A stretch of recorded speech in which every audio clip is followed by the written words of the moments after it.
I have a question. This is Sarah Heitch. I live in Charlotte, North Carolina. Okay. Um, this is my first one to join. I am curious what prompted you to bring this topic in particular at this point in time, maybe.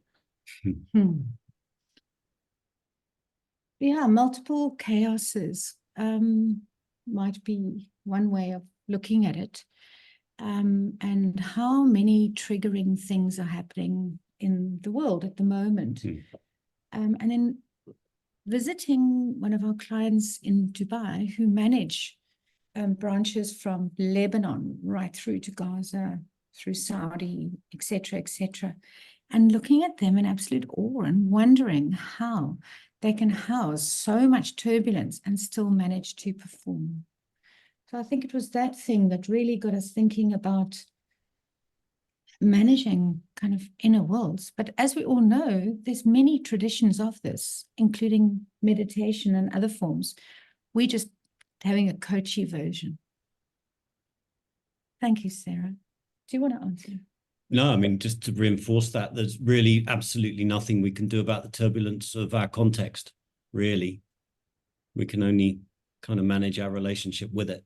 So we're focusing more on that. Yeah. Cool. Good.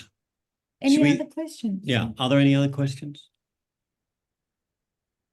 The chat is empty. The chat is empty. Okay. Right. Okay. So, okay. Shall we throw people off immediately Yeah. into other rooms? We love to do this because then you get to strengthen your network. You get to meet someone in the US or Africa or wherever, UK, I see people, and get to chat to them. So we love to start this way. So going off into breakaway groups, what is the rhythm of your inner world? Few little tips as you check in with yourself and what goes on inside of you. How consistent do you feel it is versus inconsistent, up and down, daily fluctuations? Is it a bit more constant? And then like play with it a bit. So if it was a musical style, when we think about the rhythm of our inner world, is it an inner world characterized by reggae or jazz or baroque, death metal? Death metal inner worlds. Has been known. Exactly. And then a couple of other sort of deepening questions. What is the rhythm that you've grown used to? You might look back over a life and say, what's the rhythm that I learned and what have I grown used to in more recent times? And then what's the rhythm you'd quite like more of if you don't have it already? What are we saying, 10 minutes? Yeah, 10 minutes. Then you get to chat to each other and build your network. Shiri, so you lining up the breakouts?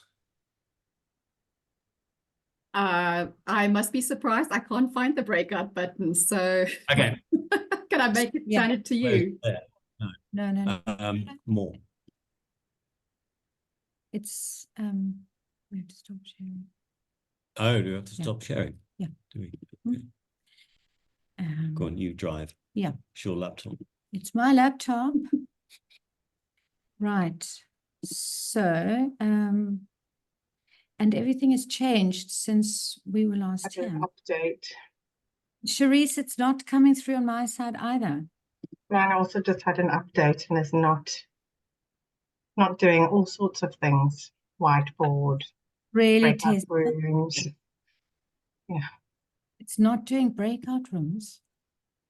I think you have to set it from your settings before you start the meeting, unfortunately. Wow. Oh, no.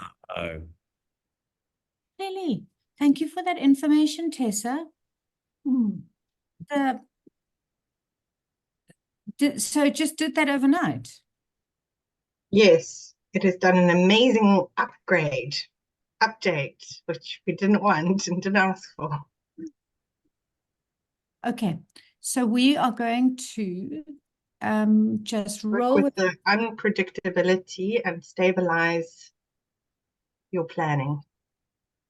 Well, there we go. I mean, this is a great opportunity for figuring out how to manage our inner worlds when we look like idiots because we can't work the technology. So maybe let's hear from you. Maybe let's start off with the music question. Has anybody got a feel for what their inner world is like?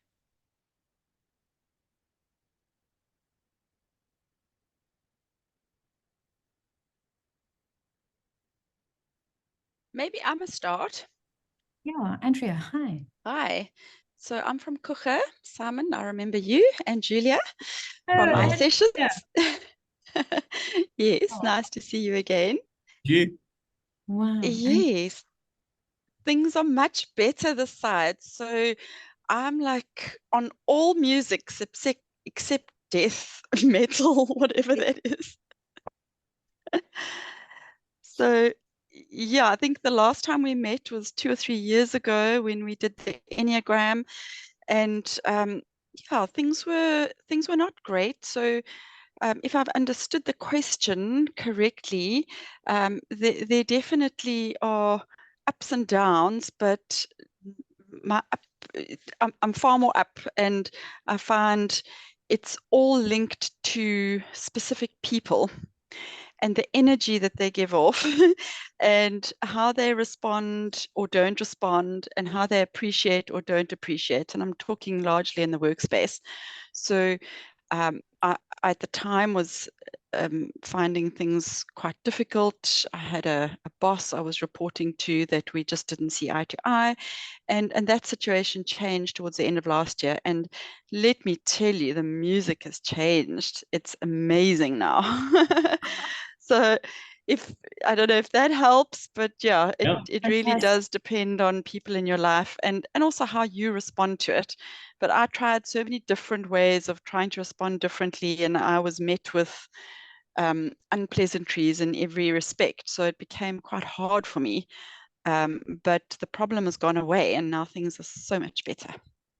Okay, thank you. I mean, that's interesting that the external world can have such a big impact on our inner worlds that it can even change the rhythm in that way. Lovely. Thanks, Andrea. Great. Thank you. Anyone else want to comment? Doesn't have to be about the music, just generally. You don't have to come up with reggae or jazz. Miriam. Hi, good morning. Hi. I have to keep breathing because my internal world keeps being very shaky since October, and I notice it. And so one of the things I do is I don't listen to news until maybe like late in the afternoon, and I just listen a little bit, and I put music on, happy music on between my calls to shift.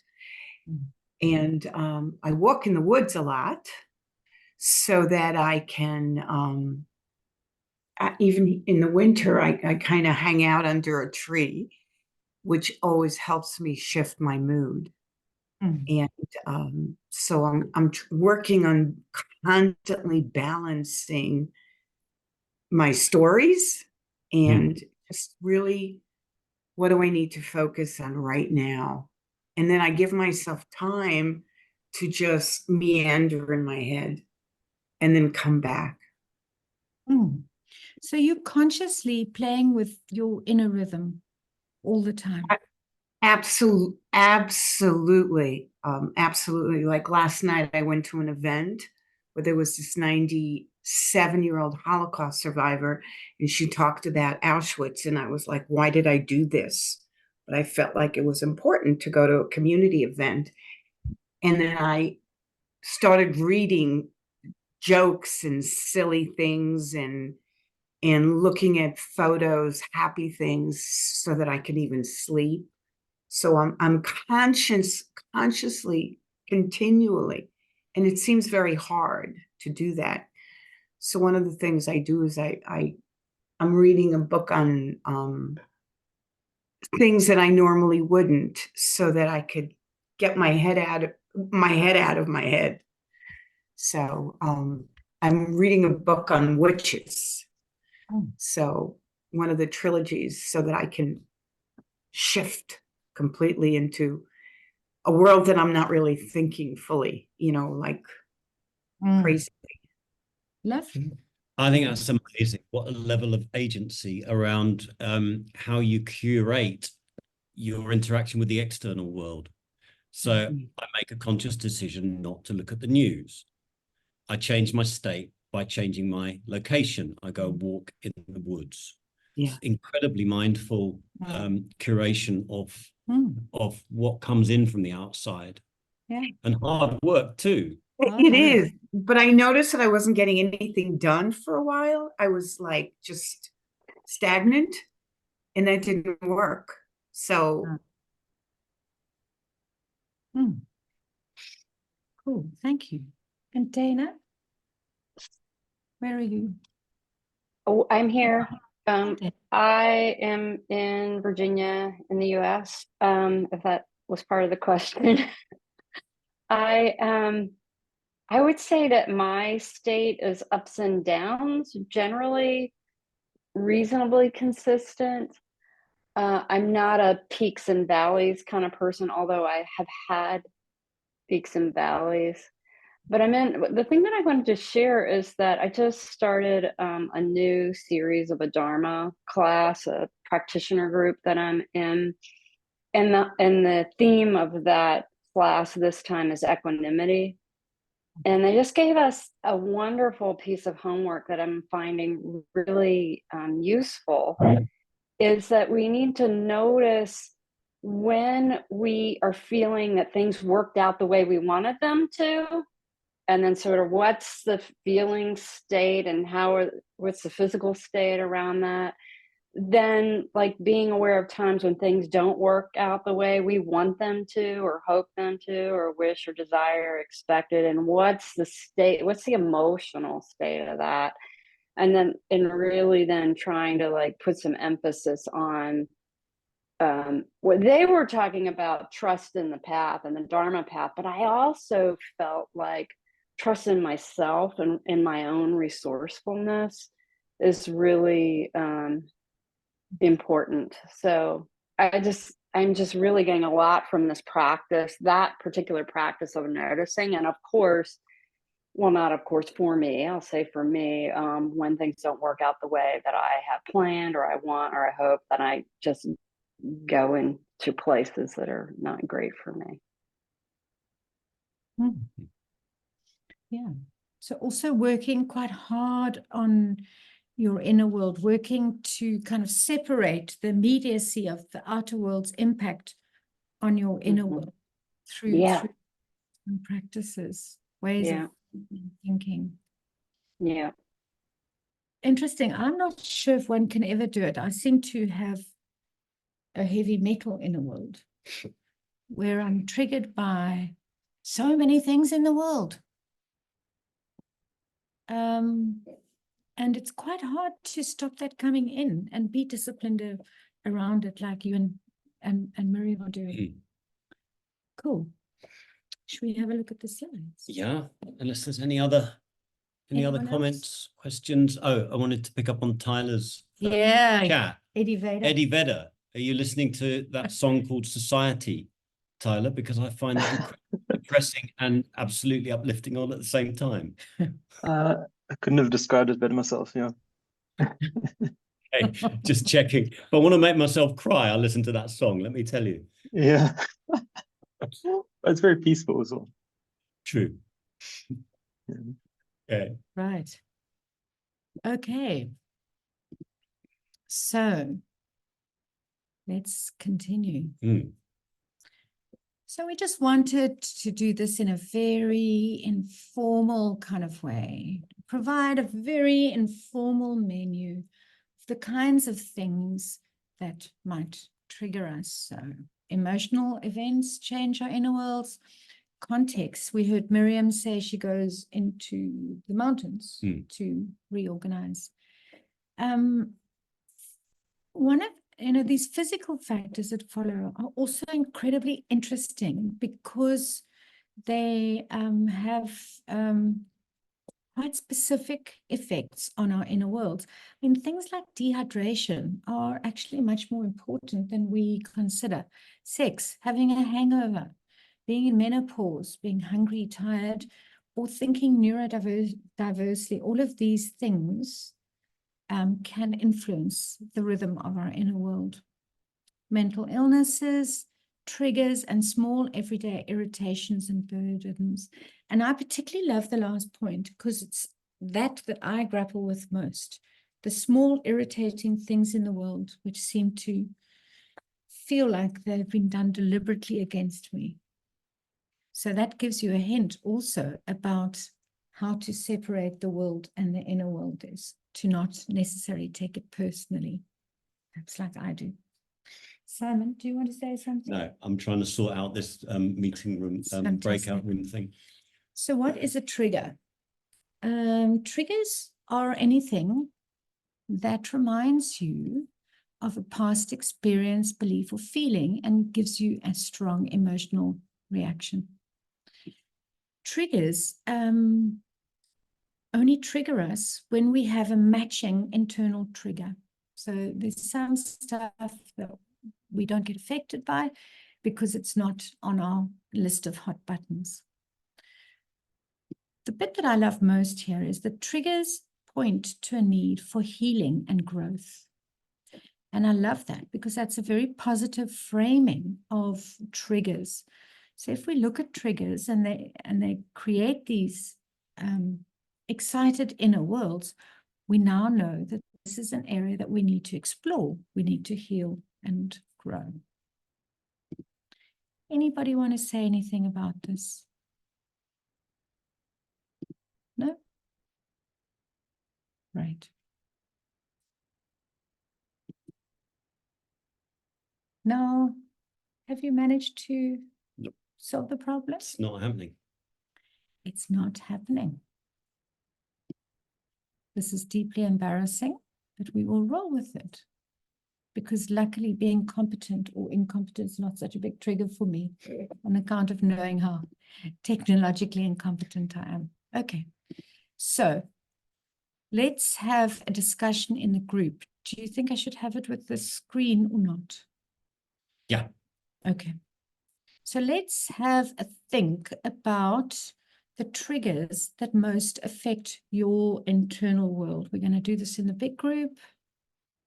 And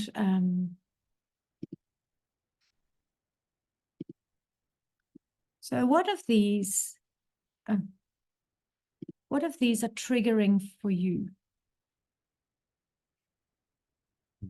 Yeah.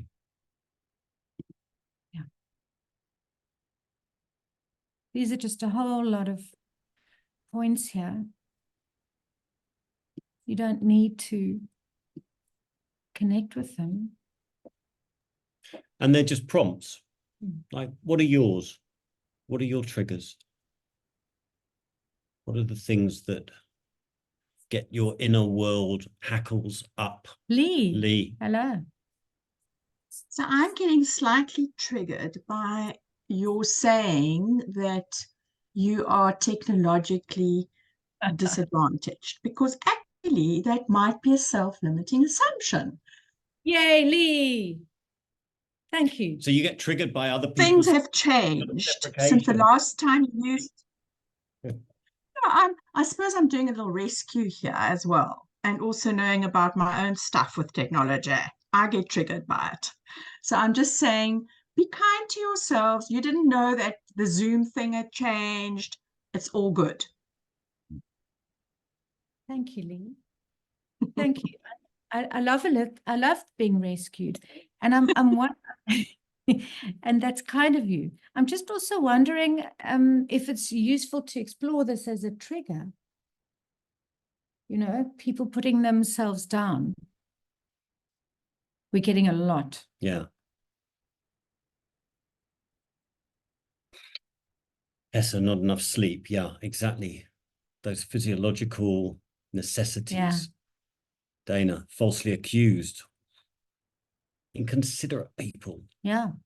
What's lovely about these, and I don't know, and we talk a little bit about the Enneagram during this session, but to what extent that then links to your own kind of way of being, your own personality. Yeah. Of course, the things that we hold dear are the things that are going to trigger us. Karen, did you want to say something? Van der Yeah, Meulen. thank you, Julia. Yes, thank you. So I'm just feeling for you with all of these technology challenges. It's not easy, but so something that's interesting for me, it's a bit of a parallel, I think, that's happening, and that's what drew me to this discussion. I'm noticing quite a lot of transitions in my life at the moment. And transition for me triggers me. So transition, brings on feelings of anxiety, or will I cope, those type of things. So I've also registered for a course which is being run by Chip Connolly about midlife transitions. And what's quite interesting is that they talk about transitions happening in the 5 Ps. So I'm almost looking at how you have talked about triggers here, and there's a nice parallel between what he talks about as the 5 Ps of transition and some of the triggers that you've talked about. So for me, that is ringing true, that transition is another, whether it be physical transition or psychological transition. I mean, physical transition could be something that you're going through, like, illness or menopause or whatever it might be. Physical transition is also happening all around us in our world. And you just have to look at the news, to know about that. Although that is also a psychological, transition. And then he also talks about, I'm just trying to see what the other categories are here, professional transitions and transitions in purpose. So all of those things can be also triggers for people. Yeah, I love that. I mean, this business about being in between or being liminal is incredibly stressful for humans, because it brings this terrible uncertainty, and we can't control it. And I think that's important, because we're in a very liminal stage in the world at the moment, and we're going to talk a little bit about that shortly. But this liminality, thank you. Thanks, Karen. Sharon. Hello. Hi. Hello. Hi. Yeah, couple of things have come up for me here.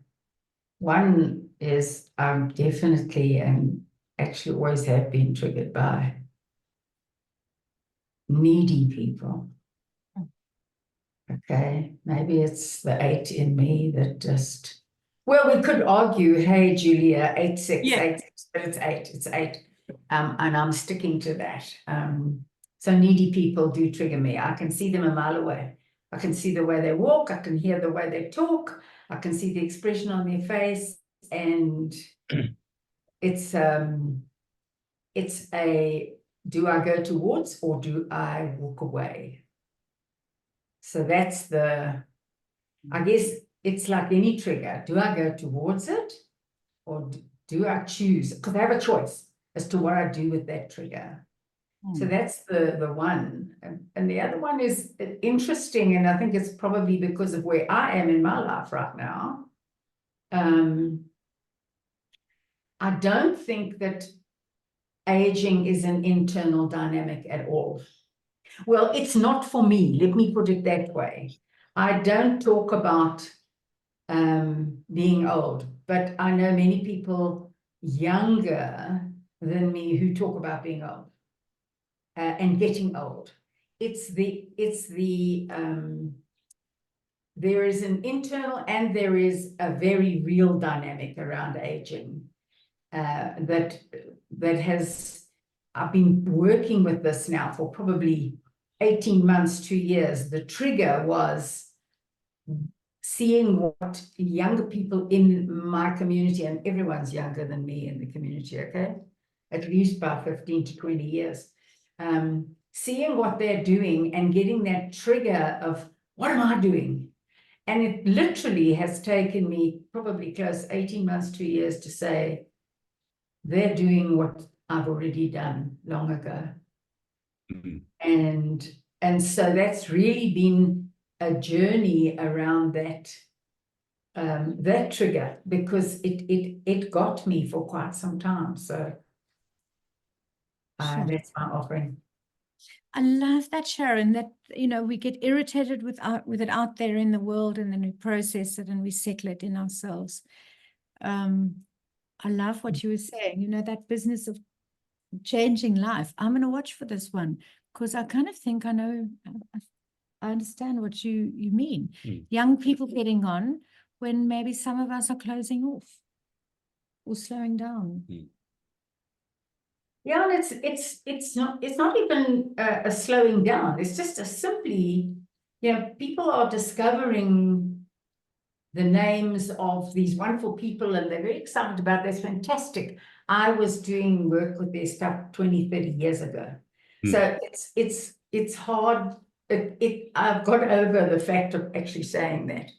And I try to be as joyful as they are in what they've discovered.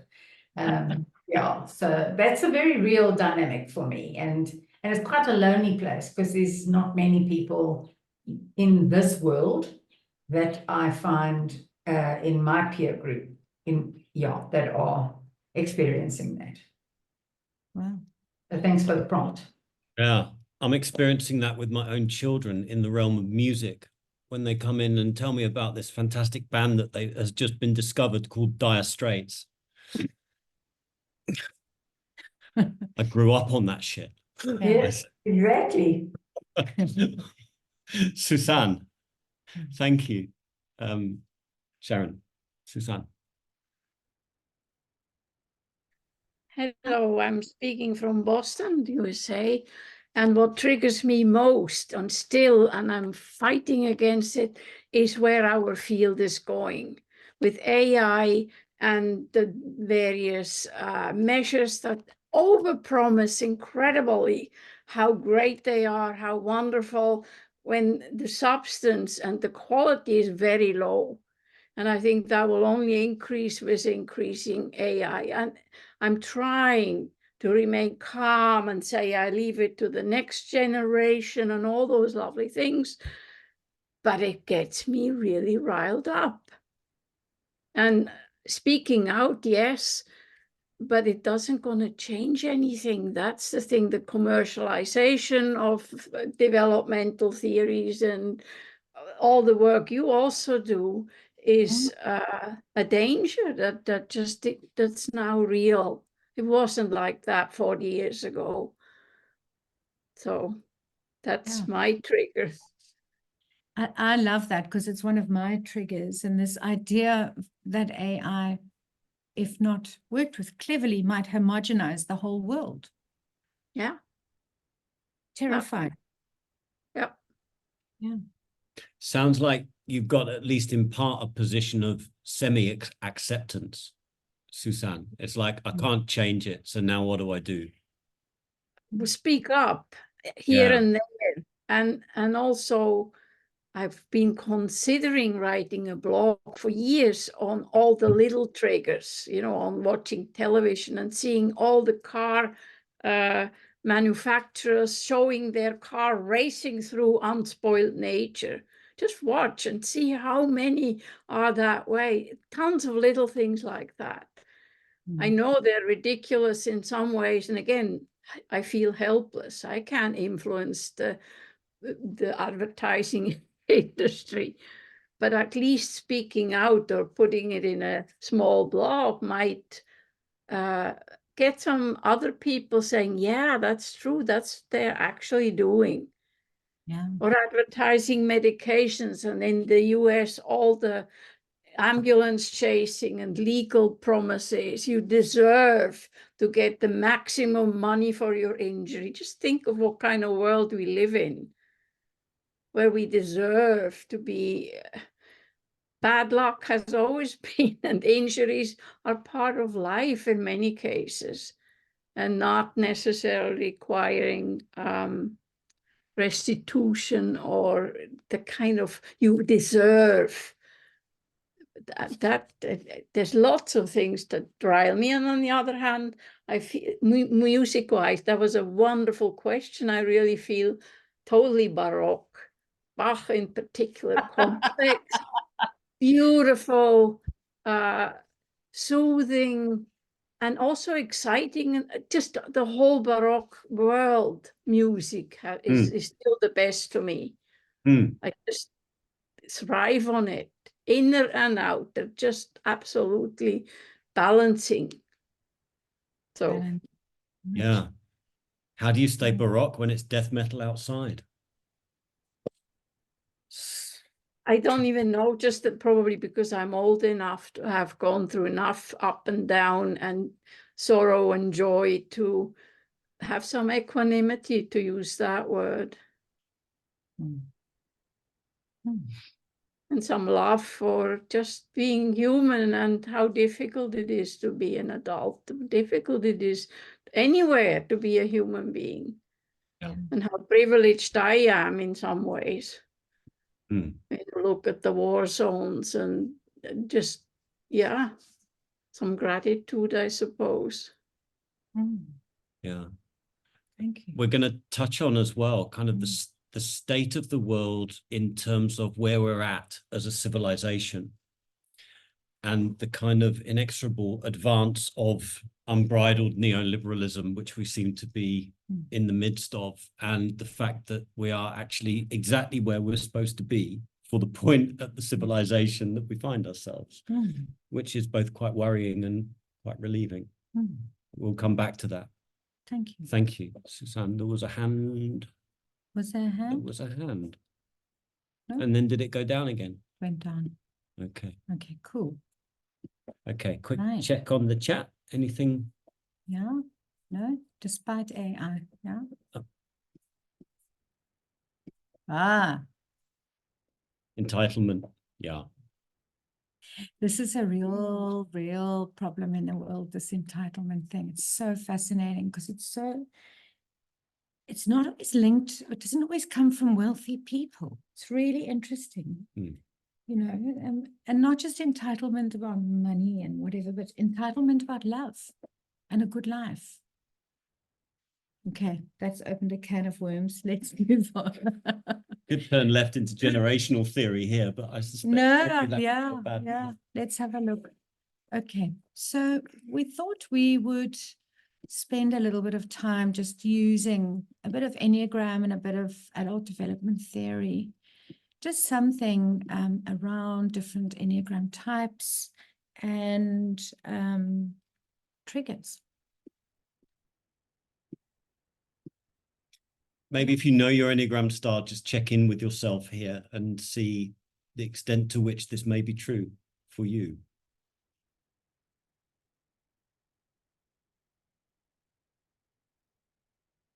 And if anything comes up, yeah, let shout. us know.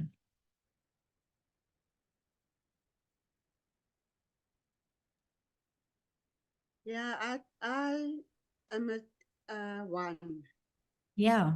And I totally feel deceived, especially with the current environment, election stories. Yeah. It's I've been around the block more than once, and now I must listen to the same old stories and excuses, and entitlement comes into that creates chaos for me. I wasn't chased around on a campus some 40 odd years ago for a liberated South Africa, and yet I must now live through this chaos. I just feel very deceived about this. Yeah. I think that is a very powerful story, and you might find it in other places in the world as well, like the US. What were we doing? What were we fighting for? And we still have this now. Thank you, Annalita. Anyone else?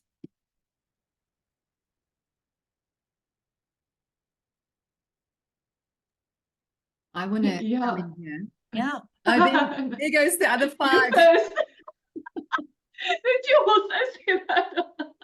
You first. Thanks, Audrey. I was actually just going to call on because I noticed this in the chat. You know, in the Enneagram 5, I'm a 549, 539. The 9 is strong, and I just noticed my fellow coaches that I know very well saying that, you know, having to share in a forum where there's a recording happening, which means it's going to be released to the public, and people are going to see what I'm revealing about myself, is a trigger.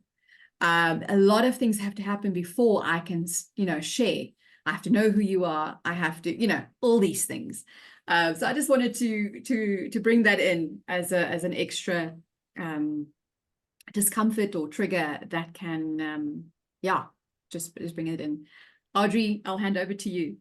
Thank you, Cherise. Thanks, Cherise. Yeah, but basically ditto. So just for the people maybe watching the recording, like 5 or 6 minutes ago, I typed in. So I noticed as a 5, I find myself unwilling to share my triggers in a session that's being recorded. You know, so clearly that's triggering. And here comes it up on that slide, which is a great example. I mean, I would, in one-on-one, I would have in breakaway groups, I would have shared in the session in this size, even if it's not being recorded. But so that's just sort of a 5 thing, I suppose. Yeah. Thank you. I quite like the sort of accessing triggers through Enneagram, because it kind of normalizes and neutralizes it in a way. So thank you for that, 5s. Thank you for standing up and saying something even while you were triggered. Sharon, you're in the 8 section with me. I am. I checked the 6, so it's definitely not me.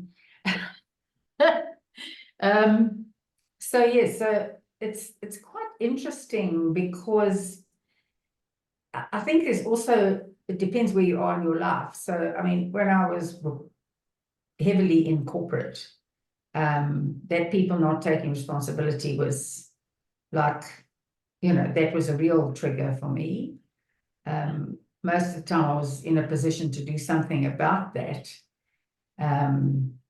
But what really is something I've never, in all my years, never changed in any way, is that indirectness and deception. I've got a bullshit radar that will pick you up so quickly, and I can't do that. Some other things, injustice, it's all around us at the moment, but I've had to find a way to maintain my inner peace through that. Yeah. So yeah, just my 8 comments. What is your technique? Because it's a very mad time. I know another Enneagram 8 that gets up every morning, watches Al Jazeera, and he's a white, middle-aged, very wealthy guy, but he's thinking of joining Hamas. He gets very revved up. It's such an interesting dynamic. And so how do you watch the news? And I don't. You don't? I don't watch the news. I haven't watched the news for 15 years. It disturbs my inner peace. It's not that I don't know what's going on or that I want to put my head in the sand about it. I'm very well aware of what's going on. But the news is only bad news. There's nothing positive that comes across any news station, in my view. So I don't go there. Okay. It's one of my, I guess it is one of my ways in which I cope. And the other one is that I have to take to the streets. On every street corner is poverty and misery. There's hungry people. I carry sandwiches. I feed 1 or 2 people. That's what I can do. I can do with what's in front of me. And for the rest, I must be quite honest, I do that, and it's just gone right out of my head right now what I do, but it's about me breathing out good to them and taking in their pain and breathing out good. That's all I can do. They don't know I'm doing it, but I know I'm doing it. These are my coping mechanisms, Julia. Yeah, beautiful. Thank you. We're going to come back to this in a slide later on, this idea of how one manages one's pain or not. But I just want to move us on. Can I move us on? Yeah, I'm just, one thing that maybe it's a question just to put into the group and leave to fester a little bit, is this idea of being practitioners and working with others, and in the one-on-one space in particular, but also with groups. When we are triggered and our inner world is destabilized by the client, and how we work with that in the moment, because often we can't see that coming. How do we neutralize, normalize, bracket off when the person you're working with, the person you're with and you have in some ways been triggered by, is also the person you're supporting?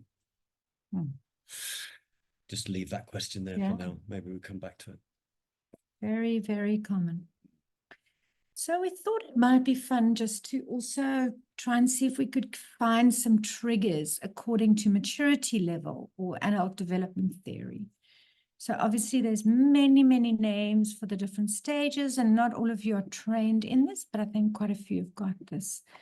So we started to notice that people at certain stages were irritated by people at other stages, and that there was very specific triggers on maturity level, you know, for conforming. When people at that early stage can't fit in, it makes them very fearful because they need the group to feel safe. Specializing expert is the other name. Getting incredibly cross with people who are technically incompetent, or emotionality, or this idea that uncertainty could exist. Often people at this level toolbox reality to make it certain, because the complexity and uncertainty of reality at this level is unnerving, very triggering. Performing, you know, people not taking responsibility. Often people at performing levels of maturity get really irritated with people at conforming. I don't want to go through this in too much detail, but maybe somebody would want to comment on this. Have you noticed how different levels of maturity get more triggered by other levels of maturity? I know which ones drive me nuts. What level of maturity gets me every time? Anybody know about this or have seen this happen in coaching sessions?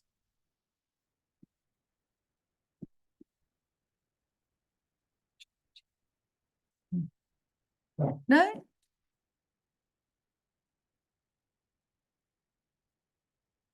No? Am I the only one that's noticed this craziness? No? I definitely, if I can come in here, that's specializing, especially the technical incompetence, not taking responsibility, inability to accept responsibility for a decision, which it's almost like it's off my desk, so therefore it's not my problem. And that is really, excuse me, that is really a trigger for me. And I think it happens more and more.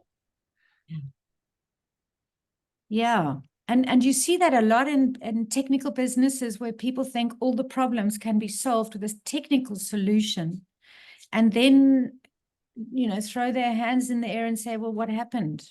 We had a great map, but unfortunately, when you've got human, things go awry.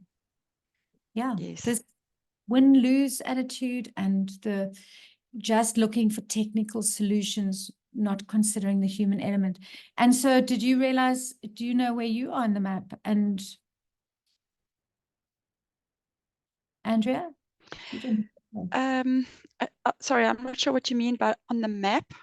Oh, you would have had a maturity assessment a long time ago, hey? We did the Enneagram. I definitely am a 2, so I'm a very sensible a sensitive overthinker.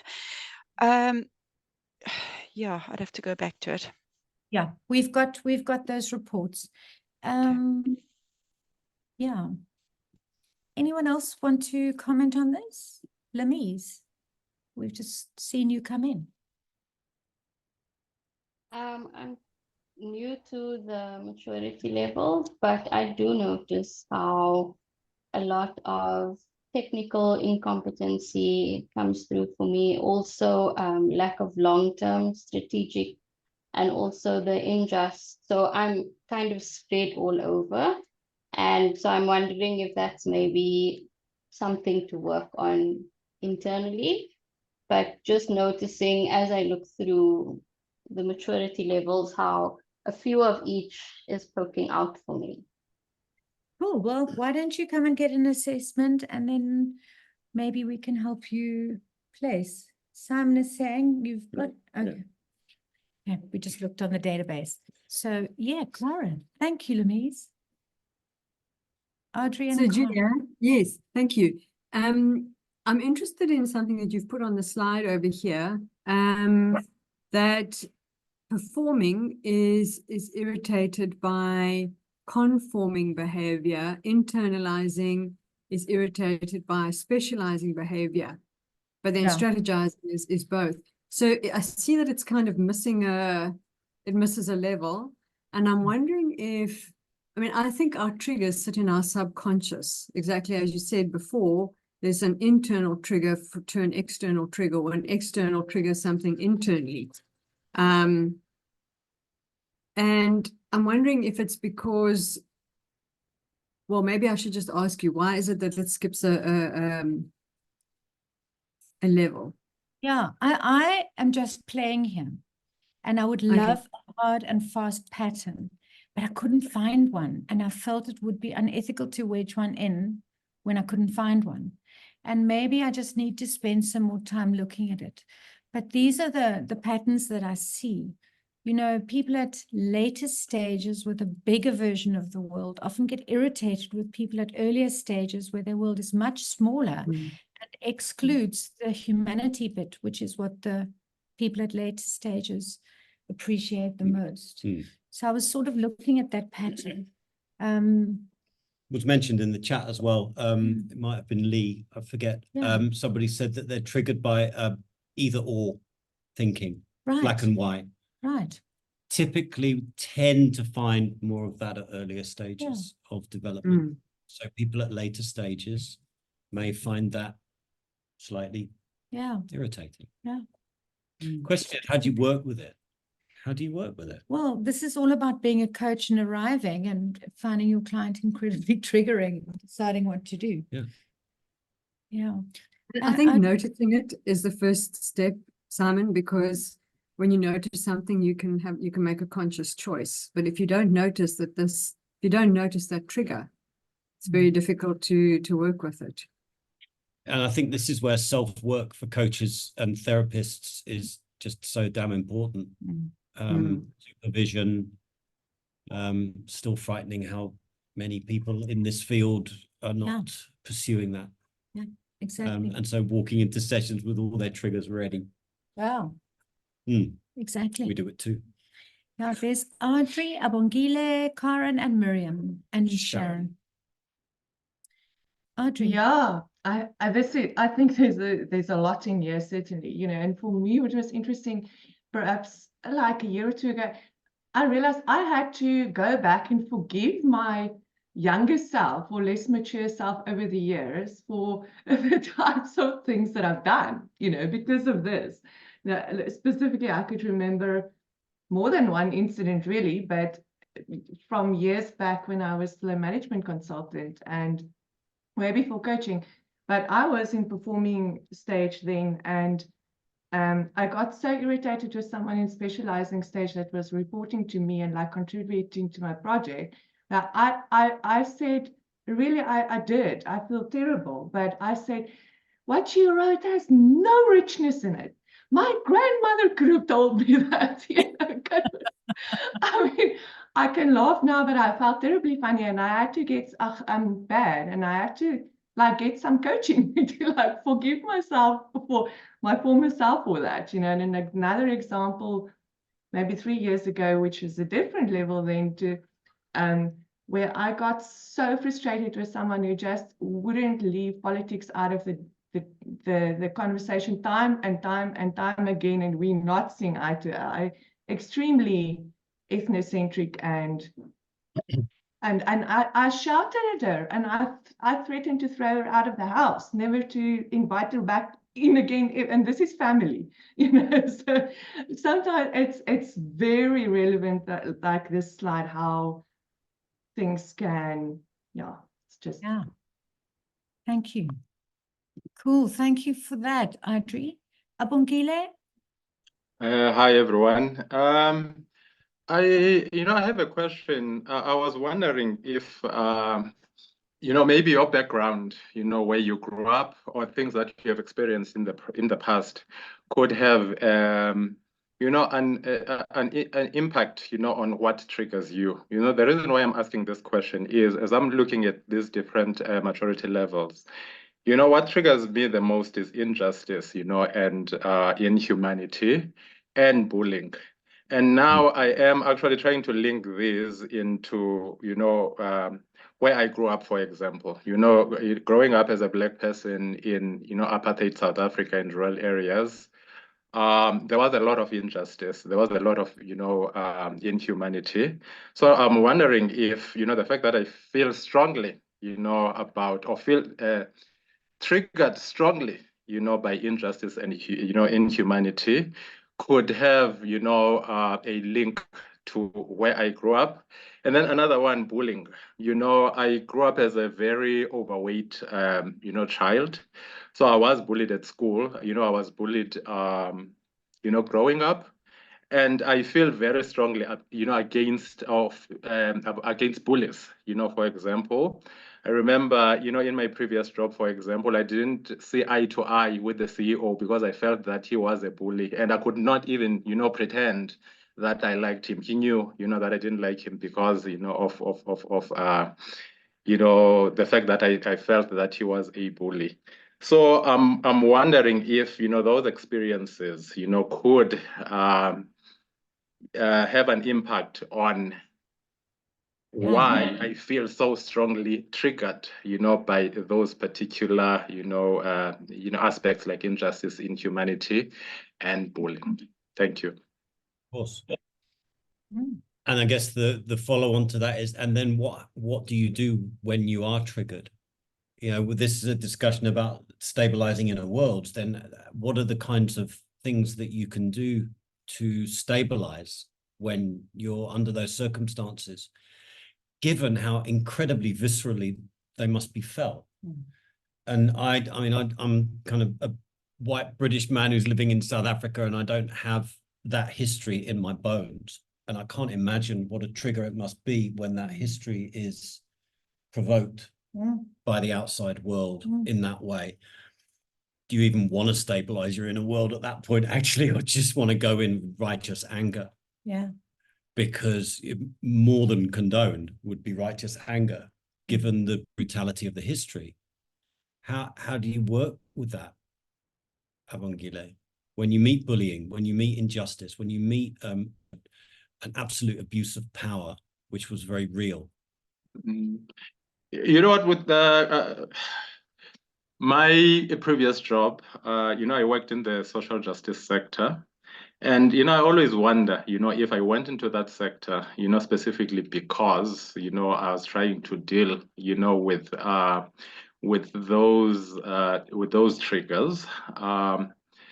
But even, after I left that sector, I see myself, in the papers that, I write, or that I research, that I look into, I look into discrimination. For example, how is it that as coaches can, deal with discrimination? For example, one paper that I'm currently researching on is on intersectionality, in as far as when, as coaches are coaching, Black women, specifically, do we, look into different areas of discrimination that are overlapping, because you find that many Black women, for example, find it difficult to climb the corporate ladder because they are being discriminated, because of their color, because, of their gender, and sometimes even because of, of the social class. So, I'm actually wondering if, the fact that I'm even interested in writing papers like that, could be me trying to, trying to deal with the trigger, or trying to, trying to deal with the, with those triggers. Isn't maybe a way, trying to relieve myself of those triggers by actually telling myself that at least I am doing something, about what triggers me. I don't know. I'm just thinking out loud now that maybe some of these things, that I find myself being involved in, social justice work, writing on specific, aspects or areas such as, intersectionality could be maybe a way, for me to actually try to relieve myself, of those triggers. Absolutely, absolutely. And then it, begs the question, we'll move on to Karen and Sharon now, it begs the question, so when you are triggered and then respond from a place of being highly activated and reactive, then you're going to show up very differently into the world than if you have somehow managed to ground and stabilize your inner world around the trigger, which is kind of where we're going just now. Thank you. Thank you. Thanks, Aephoria. Yeah, and then we'll move on. Karen? Yeah.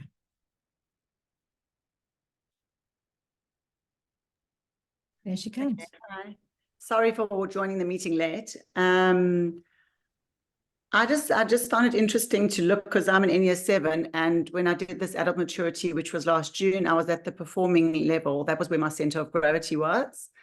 And so I'm just looking at the differences or comparing the characteristics of an Enneagram and then what you've got here as triggers according to maturity level. And for me, there's overlap. So, as an Enneagram, I'm a positive dreamer, an enthusiastic visionary, always looking to the future, very goal-oriented, wanting to join the dots. And then I can see that a trigger for me being at the performing stage is lack of goal orientation and agency. So that's interesting.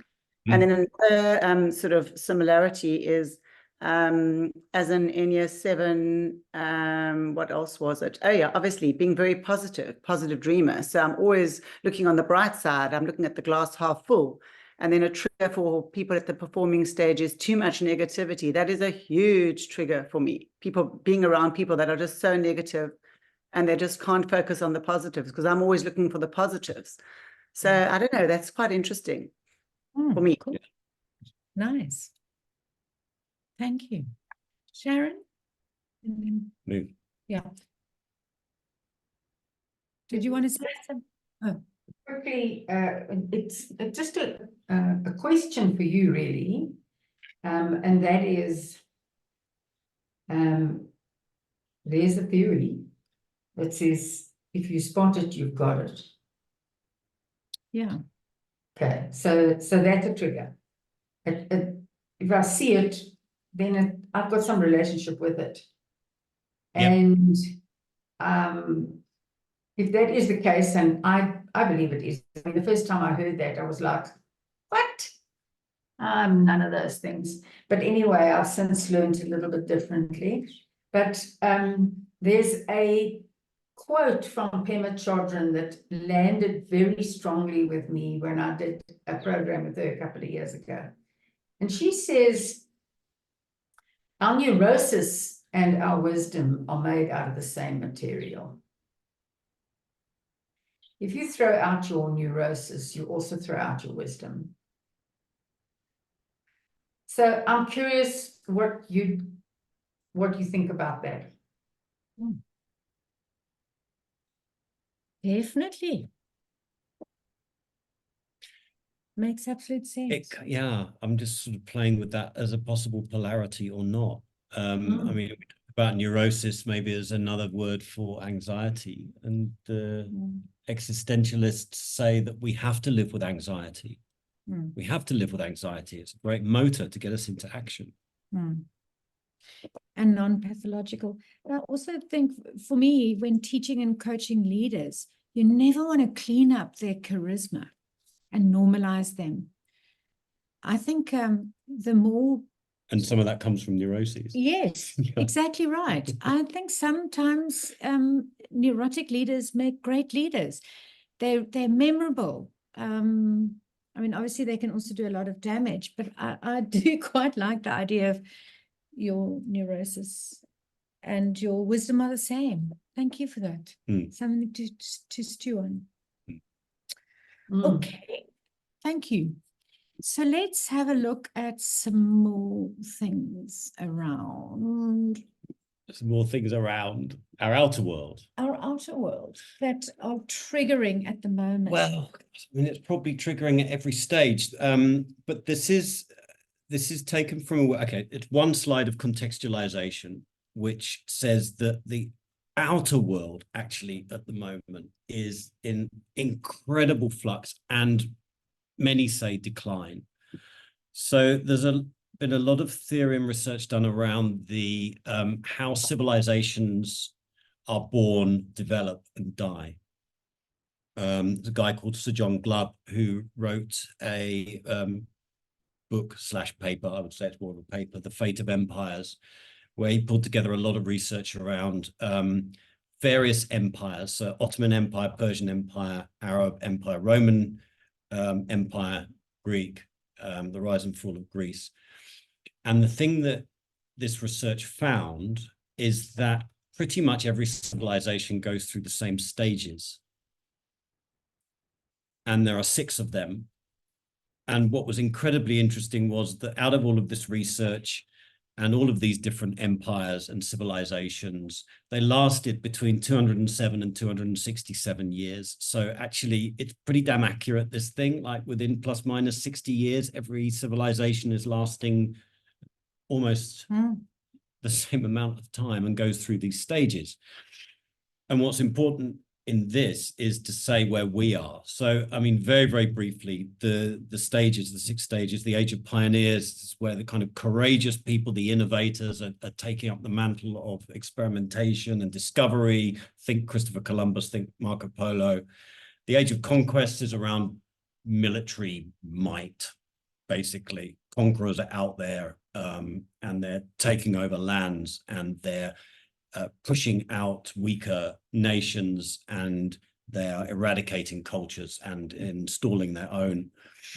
The age of commerce is about the rise of business. And so businesses make a lot of money, individuals make a lot of money, they build fabulous buildings and beautiful palaces. And think of Athens, think of Egypt and the pyramids for this kind of example. The age of affluence is a move from kind of honor to greed. So here monetary value really starts to gain more power over spiritual wealth. You can see where this is going and the kind of trajectory. The age of intellect, this is where, you know, you get the people who have made a lot of money in the age of affluence, the mighty business moguls who then kind of turn a little bit more to philanthropy. But lots of intellectual chatter at this stage, lots and lots of noise, intellectual noise, not necessarily so much action. The age of decadence is the 6th stage. And this, I want to read out Glubb's description of the age of decadence because it's just chilling to me. So at the age of decadence, it's characterized by frivolity, aestheticism, hedonism, cynicism, pessimism, narcissism, consumerism, materialism, nihilism, fatalism, fanatics, and other negative behaviors and attitudes. Politics is increasingly corrupt, life increasingly unjust, a cabal of insiders accrues wealth and power at the expense of the citizens, fostering a fatal opposition of interest between haves and have-nots. The majority lives for bread and circuses. They worship celebrities instead of divinities, throw off social and moral restraints, especially sexuality, shirk duties, but insist on entitlements. I can't think of a better description of where the world is at the moment. And we are in the age of decadence. And if you listen to some theorists, they say we've got about 10 years left. of the final stage of this civilization. So I guess what we're saying is, wow, it's hard enough to stabilize an inner world when the world out there isn't at the kind of stage that we're seeing our world at. Goodness me, we have to work hard. Yeah, and we have to find a way to sit through this liminal patch in our civilization and gear ourselves up so that we are useful and relevant in the next age, the age of pioneers. Yep, just checking the chat. Yep, lovely. Age of decadence, indeed. Okay, there's so much more to read on this. We can give you references. There's one at the bottom of the slide there. It's just gorgeously interesting work. Meg Wheatley, Margaret Wheatley has taken this on in some of her even more recent writings as well, and used it to explore leadership and leadership's relationship with the age of decadence. Okay. Yeah. Moving on. Yeah, and then just some practical bits and bobs, just to kind of think around how we can manage our inner worlds. And that has been quite a theme all the way through this. Now, we don't have all the answers, and the idea is that you chip in your experience and tell us what you use. But we use a very, very simple diagram where you experience a trigger, you become activated, you become aware that you're activated, you try and self-regulate, self-soothe in order to deactivate yourself. Very simple, very nice. Use whatever version you want to do with clients. But just this idea that you have to notice you've become activated. Just going to monitor the chat. Okay. So we wanted to talk a little bit about what it means to have a stable sense of self and how to do it. So I think some of you know that my big academic passion is stuckness, and when people get stuck in their lives. And the sort of theory around stuckness is to have a stable sense of self so that you kind of holding yourself together in a coherent person. But you also retain a capacity to add on identities and to grow new parts of yourself in order to deal with whatever context you're living in and how it changes. So this is some thinking on how to create a stable sense of self. And it's really intended for coaches and for yourselves to use. And just a couple of ideas that we are writing about at the moment in Aephoria and will be launched later this year. So one of the very nice things in coaching is just the simple thing of, have you got the fundamentals right? You all know this, but somehow, for me, I often get these things wrong. I'm easily slipping, working too hard, eating the wrong things, not drinking water, not exercising, just something around getting the fundamentals right, understanding what activates us. So, this is such an important thing for coaches. And, we actually come across quite a lot of coaches that have never been to therapy or have never been coached or have never actually done proper kind of exploration into themselves. So they don't know what they're doing when they get out there and get triggered.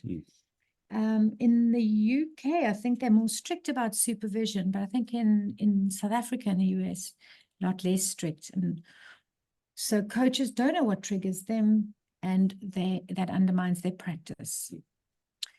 So when you go to therapy, when you go to coaching as a coach, you can work over the long term to reduce your triggers.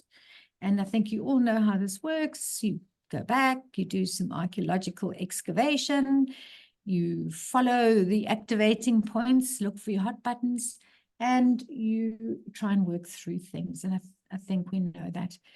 The next point is a very interesting point for me, and something that is a big worry. People don't know how to hold their own pain. So there's this idea somewhere that we don't have to hold our pain. And so people transmit it onto others. And they can do this in positive or negative ways. But especially in the newer generations, there's this idea around not having to have pain, not having to hold pain. And I suspect it comes somewhere from medicine or something. You know, if you have a sore back, then you take a pill. But it's sort of kind of got out of control, because what it means is if people can't hold their own pain, then they're probably going to be in a reaction most of the time. And so one of the things I'm really hoping people will consider doing is thinking about building their stamina for pain. You know, and how much pain can I handle without having to throw it on someone else or express it or whatever? It's not a process of suppression, but it's a process of learning to build stamina around unpleasantness. Do you want to come in on that? No. What do you guys think about this? Everyone, yeah.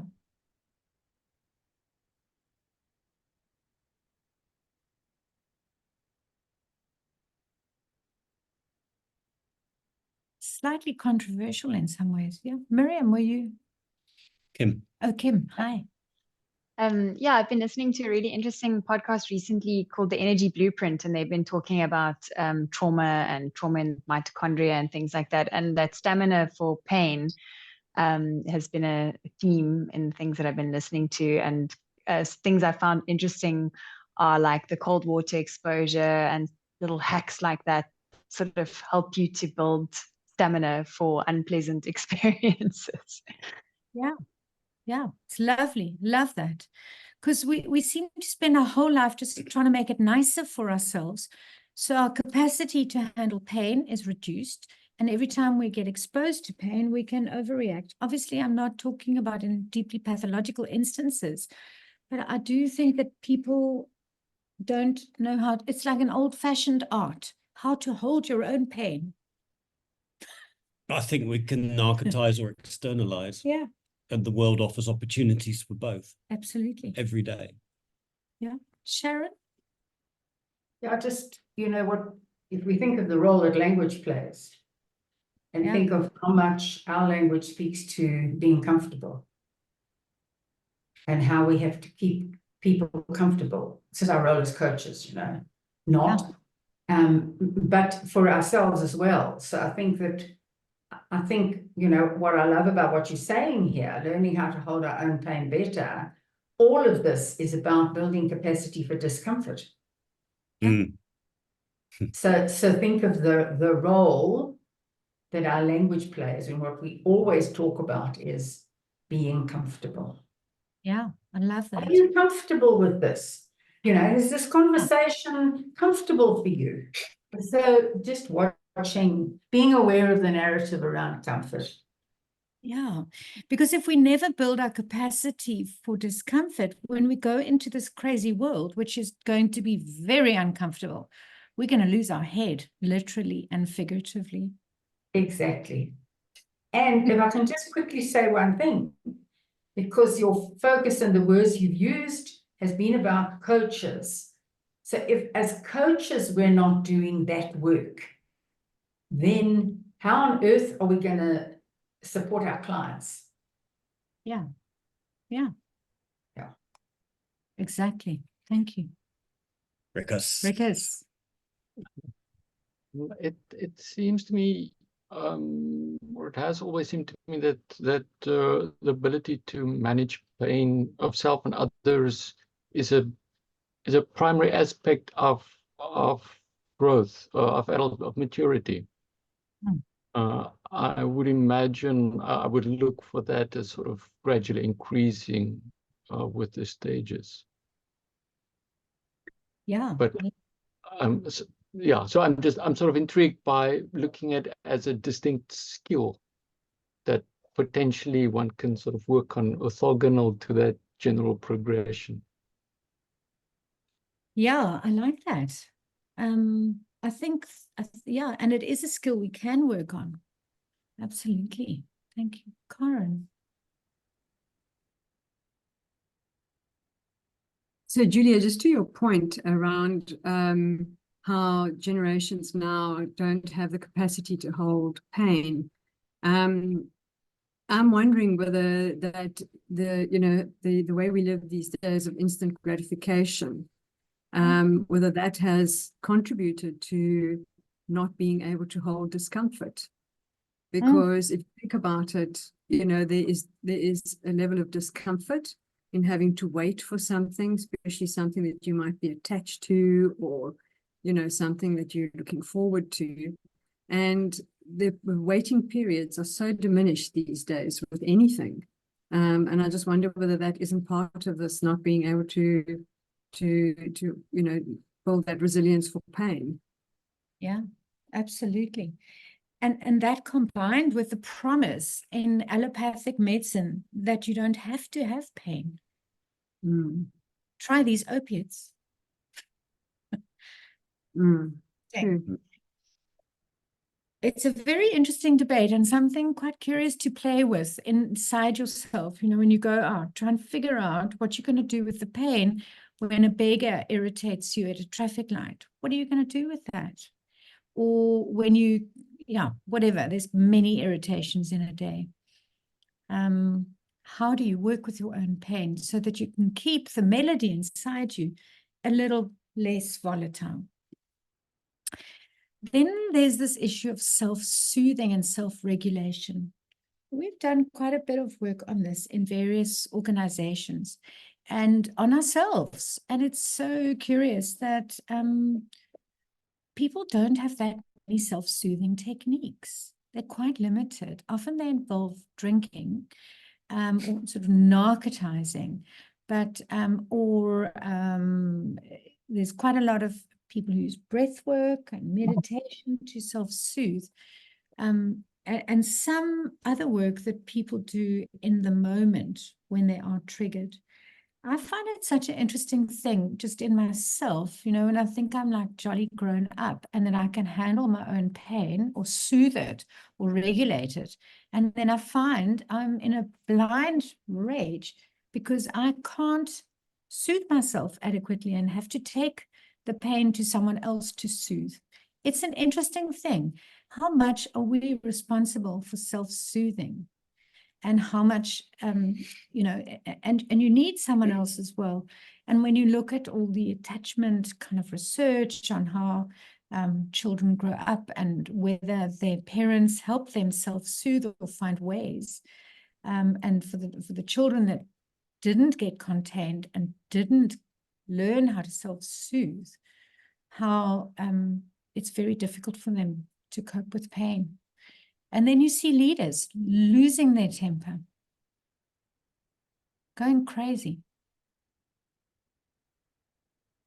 I think what's been interesting for us is as we've brought this into more and more teams in the corporate world, how much this is new news to people. It's been quite extraordinary. Or maybe it isn't, and maybe it's just a reminder that actually there's a huge need for this kind of work in corporations, very real kind of human work, not leadership porn as it's been described. Sometimes these programs that are so formulaic, and actually these kind of fundamental skills of the activation and taking agency and responsibility for how one shows up. It's actually still quite alarmingly unmined as work with corporate individuals and teams. Yeah. So I guess that's good news in a way.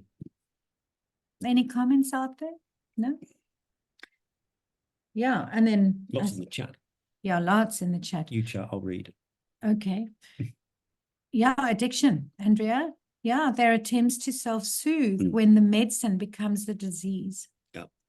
That's often the problem with the strategies around self-soothing is the medicines become the disease. There's the pause. Yeah. Victor E. Frank. Space. Yeah. Yeah. And Buba also has something to say fantastic about the space in between, and how that can be activated and enlivened in a relationship. Okay. Good. Oh, I mean, I'm just thinking, so like for us, when we do this work in organizations, it's often a surprise to people that they must self-soothe themselves. And I think that's actually the big learning, is you don't have to live in this activated world. You can self-soothe. You don't have to go to a meditation farm. You can do something very practical in the moment. Okay. Do you want to change? Yeah, like that. Just some bits and bobs on deactivating and some tips. We did a bit of work on this and quite a lot of research, and we sort of summarized them. So this, we all know about meditation and being present. But what I liked about this approach is that if you make yourself present to the whole world and not just the activated part of yourself, then things do generally become easier.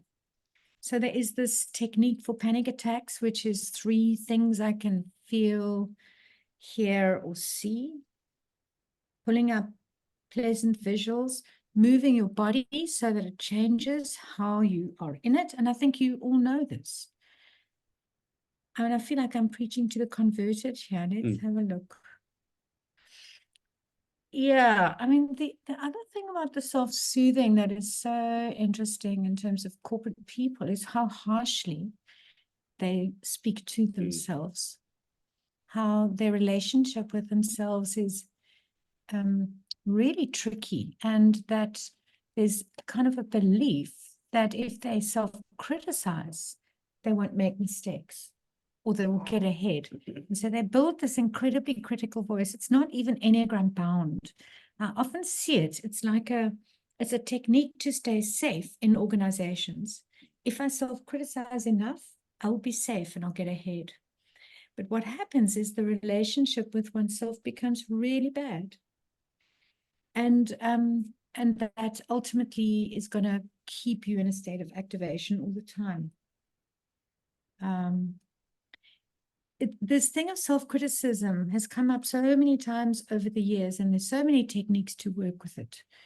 But people struggle with it, and It's almost universal if I think about my clients. Yeah. My individual clients. Yeah.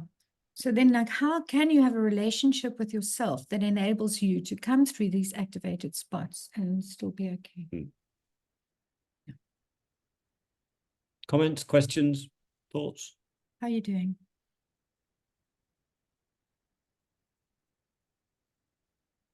Karen? So this is such an interesting topic, and I was listening to a talk by Dr. Kristen Neff, who does a lot around self-compassion.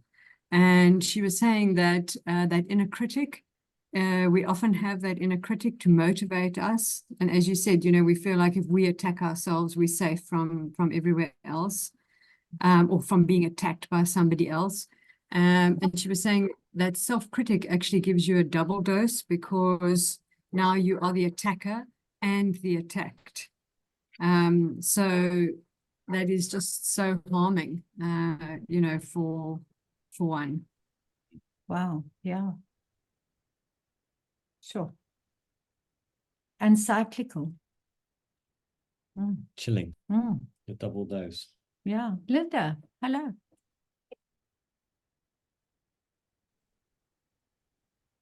Oh, and Pete. Oh, Linda, your sound. Yeah. I'm here. Sorry. That's really resonated with me, Karen. Thank you. Because interestingly, this month, I am particularly looking at compassion. And, one of the things we know about compassion for others is that it's really, really hard to find unless we can first find compassion for self. And for many of us, currently, self-compassion is something we're not big on. We're beating ourselves with our sticks, with our inner critics, with everything we've got. And then we are triggered in the world, and then we struggle to connect and to really show and feel that compassion for humanity and the kindness. And so, yeah, so compassion, this really fits in for me so beautifully on, you know, how am I treating myself? You know, lots of that self-care around the breathing, whatever really works. And, you know, sometimes different things work, I guess.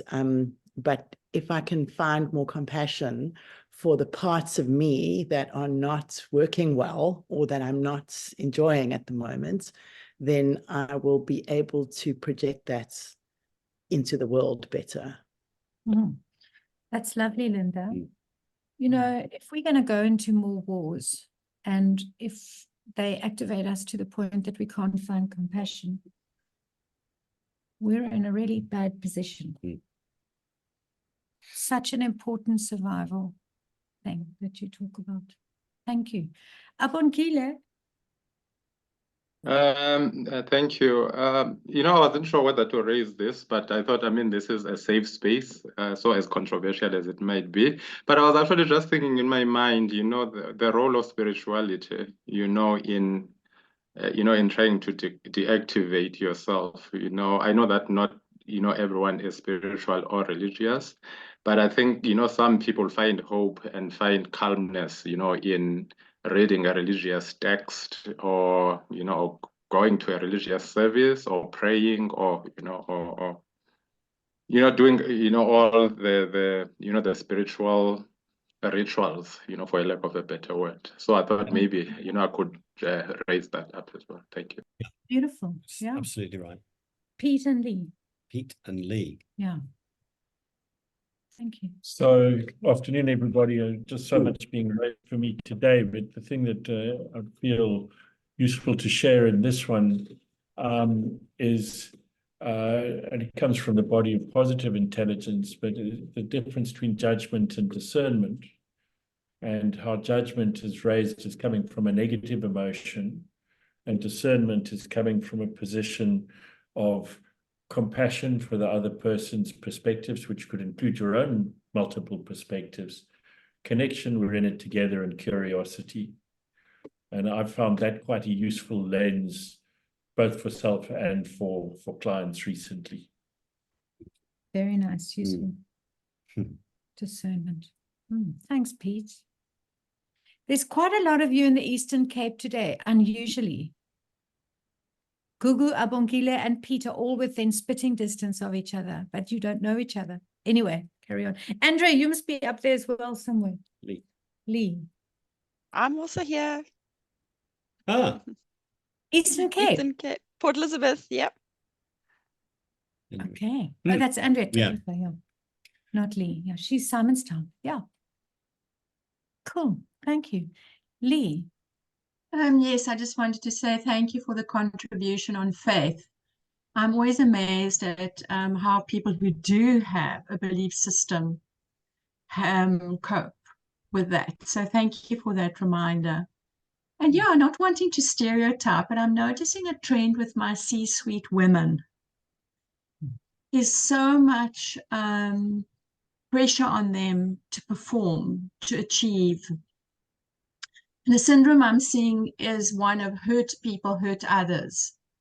And so they become so defended and so unable to look at themselves. And then there's this projection of sometimes, just, if I can call it, bitchiness, nastiness towards those who are working around them, and a tough one to break.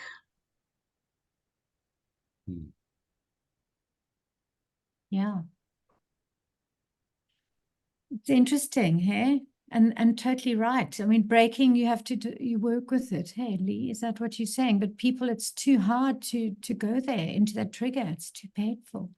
Yeah, it is too harmful. And with that comes the glorification of busyness. So that's very closely linked to that kind of way of being. And of course, busyness gets in the way of any and all of these deactivation kind of approaches that we're discussing now.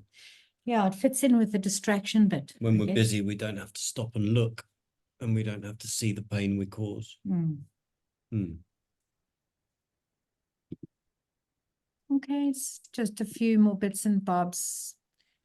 It's quite useful to have this kind of buffet of deactivation approaches, because, as Julia said, different things work for different people. Different things will work for some of you and not for others, and same for your clients. So to be able to give a kind of smorgasbord of options around deactivation, people can try some on and see how they roll. Yeah, I mean, maybe what we were going to now send you off in breakaway groups, but we can't. But we can't.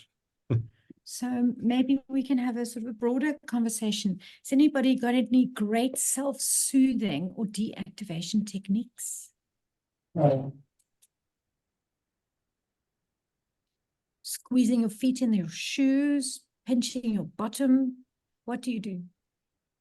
Julia, I am just this morning I woke up not in a good mood, and I am very activated at the moment, just going through lots of personal stuff. But I was, catching up on what's happening in the world. I don't watch news, but I read articles so I can stop it. But obviously today was not a good day, so my filter wasn't there to protect me, and I was going to lose it, and the people close to me was going to lose their heads. And I immediately stopped and I said, just focus on your own world right now. Shut everything out. And immediately I calmed down. I was so amazed at how quickly that happened. I was just like, shut down. Don't worry about the cat down the street. Worry about your cat. So I had to come into my little zone to calm myself while I was brushing my teeth. And I could just notice how everything started calming down. And when I'm okay, I can go back into worrying about the world and things beyond me. So that was just an interesting thing I discovered today. Lovely. I mean, it's either making your world bigger or smaller. Changing your perspective in some way gets you into a more, gives you more perspective. That sounds silly. Sarah's put a beautiful PDF into the chat with a list of all sorts of ways of self-soothing. So thank you, Lee, in nature. Jean, gardening. Yeah, I'm a gardener. Any other tips?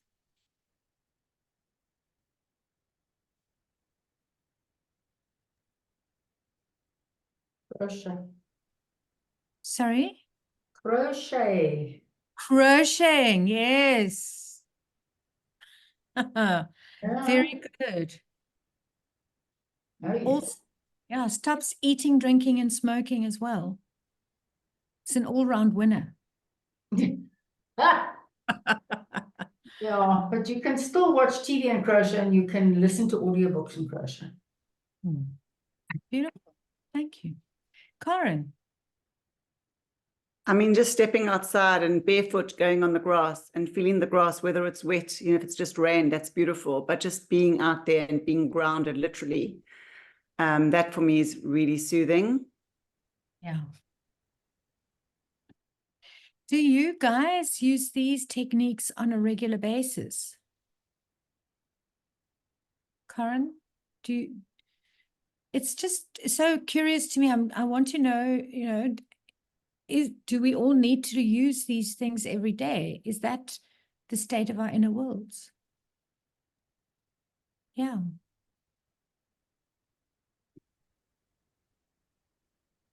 Yeah. Can I just add to that? Sorry. And just even going, we have a pool and I hardly ever go in the pool. I'm looking at the pool now and the garden and I'm like, I haven't got time to go in the pool. I tell myself, but actually recently it's been so hot in Cape Town and it's boiling hot right now. And just actually going in the pool, just actually immersing yourself in the pool just for a bit. It's amazing, and going right under, and then it doesn't take long, but it's just that change of temperature and soothing. That's so soothing for your whole body. So I've been doing that a lot recently and it really works. Lovely. It's lovely. Yeah, I also do that in between the house and my office. So what has been interesting here is that it sounds like we all want to have a more moderate inner world. And so I want to ask you this bizarre question now. maybe I should ask you to speak first, Suzanne, because your question might be different. Let's hear from you. To me, the way I deal with it right now is I was thinking of holding a baby. And just what kind of smile that creates throughout the body. Love that. Just little things like that, things that in the past have given me joy, to re-access them can be very soothing. Yeah. Yeah. That is beautiful. So I wanted to ask you about another question, and that is like, what happens if you get to a client who says they quite like the inner world being as volatile as it is? It makes them feel alive.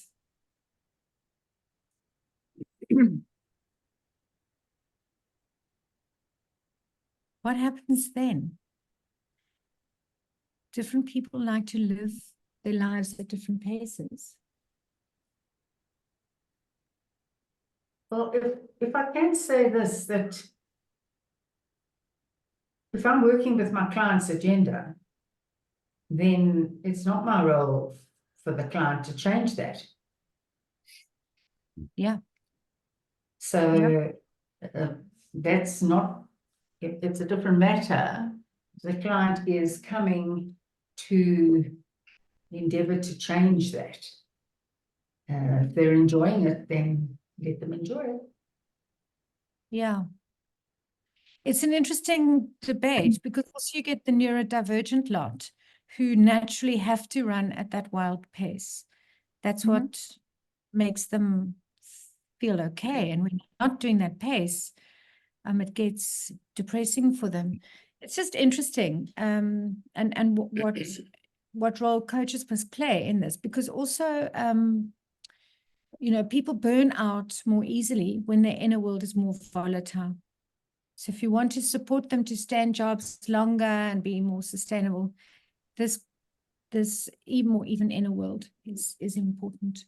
Sarah, did you want to say something? Yeah, I just wanted to add, I mean, I think, you know, that like we reserve judgment as to, you know, whether or not somebody should or should not want to run at that pace. But I think oftentimes we need to look at the environment that they're in. So if you back out of that and look at what is their impact on others, how does that come across with others? And is that really like serving them as well as it could, or do they need to have that level of self-awareness around when to turn that on and when to pull that back a little bit, just so that, I mean, they're not the only one existing in the world and they have impact.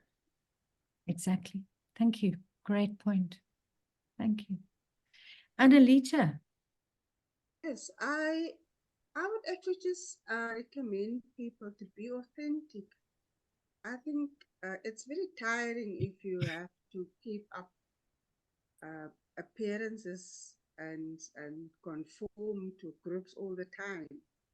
And I know not everybody is that strong to say, this is who I am and this is what I believe.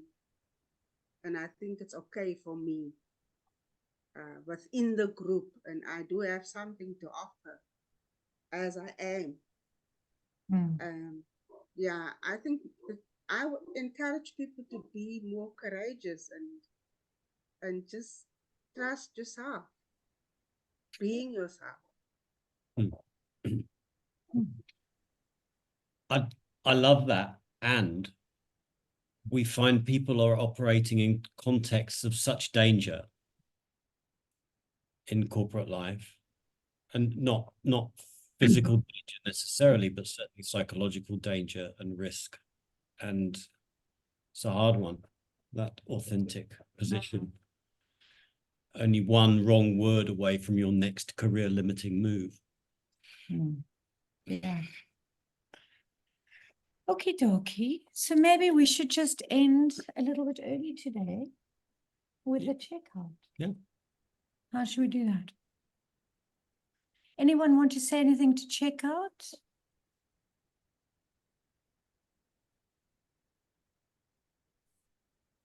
No?